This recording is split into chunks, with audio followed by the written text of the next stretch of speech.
ঐতিহ্যবাহী বিশ্বনাথ প্রবাসী education trust ইউকের নির্বাচন অনুষ্ঠিত হয়েছে গতকাল। এতে পুরো ব্রিটেনে প্রায় 550 ট্রাস্টি ভোটের মাধ্যমে আগামী 2 বছরের জন্য তাদের প্রতিনিধি নির্বাচন করেন।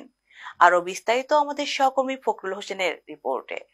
প্রবাসী অধ্যুষিত বিশ্বনাথের শিক্ষা ব্যবস্থাকে প্রাধান্য দিয়ে প্রতিষ্ঠিত ঐতিহ্যবাহী বিশ্বনাথ প্রবাসী এডুকেশন ট্রাস্টের জেনারেল মিটিং ও ইলেকশন রবিবার অনুষ্ঠিত হয়েছে লন্ডনের ইমপ্রেশন ইভেন্ট ভেন্যুতে।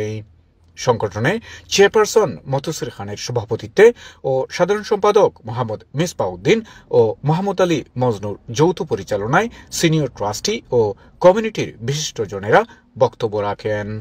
সভায় বিগত মেয়াদের সাংগঠনিক রিপোর্ট পেশ করেন জেনারেল সেক্রেটারি মোহাম্মদ মিসবাউদ্দিন ও আর্থিক রিপোর্ট পেশ করেন ট্রেজারার আজম খান। ট্রাস্টের সাবেক চেয়ারপারসন ও প্রধান নির্বাচন কমিশনার মোহাম্মদ মানিক মিয়া, তার 2 সহকারী কমিশনার জাজ মোহাম্মদ বেলায়েত হোসেন ও AKM এহিয়াকে নিয়ে পুরো নির্বাচনী প্রক্রিয়া পরিচালনা করেন। ট্রাস্টের এই নির্বাচন উপলক্ষে ব্রিটেনের প্রায় 550 ট্রাস্টি তাদের ভোট প্রদান করেন। ব্রিটেনের বুকে বিশ্বনাথীদের এই মিলন মেলায় অত্যন্ত শান্তিপূর্ণ ও উৎসবমুখর পরিবেশে আগামী 2 বছরের ম্যানেজমেন্ট বোর্ডের জন্য 2টি প্যানেলে নির্বাচনে প্রতিদ্বন্দ্বিতা করেন মাহফিজ গুলজার মনির প্যানেল এবং তাহির আজম আখলাক প্যানেল। দুপুর 12টা থেকে 5টা পর্যন্ত ভোটগ্রহণ শেষে দীর্ঘ প্রতীক্ষার পর ফলাফল ঘোষণা করেন নির্বাচন কমিশনার বৃন্দ। এতে চেয়ারপারসন পদে মাহফিজ খান ও জেনারেল সেক্রেটারি পদে গুলজার খান নির্বাচিত হন। বিশ্বনাথবাসীর মিলন মেলা অনুষ্ঠিত হইতেছে। দীর্ঘ 7 বছর প্রতীক্ষার পর বিশ্বনাথ প্রবাসী এডুকেশন ট্রাস্টের নির্বাচন অনুষ্ঠিত এবং বিজিএম হচ্ছে। মাহফিজ গুলজার মনির প্যানেলের চেয়ার পার্সন হিসাবে আমি প্রতিদ্বন্দ্বিতা করছি। আপনারা সকলের দোয়া এবং সহযোগিতা কামনা করছি।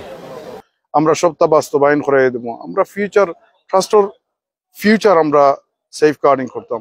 আমরা যে ময়মুরব্বী যে একটা আশা ছিল, আজকে দেখো আমরা 30 বছর ধরে তারা যে ভিজন করছিল, আজকে আমরা মিলছি। আর যে ভিজন আমরা যে ম্যানিফেস্টো দিচ্ছি, ইনশাআল্লাহ যারা লন্ডন ও ভারতে গিয়েছেন, বিভিন্ন এলাকাতে গিয়েছেন, আপনারা সকলরে থ্যাংক ইউ, ধন্যবাদ।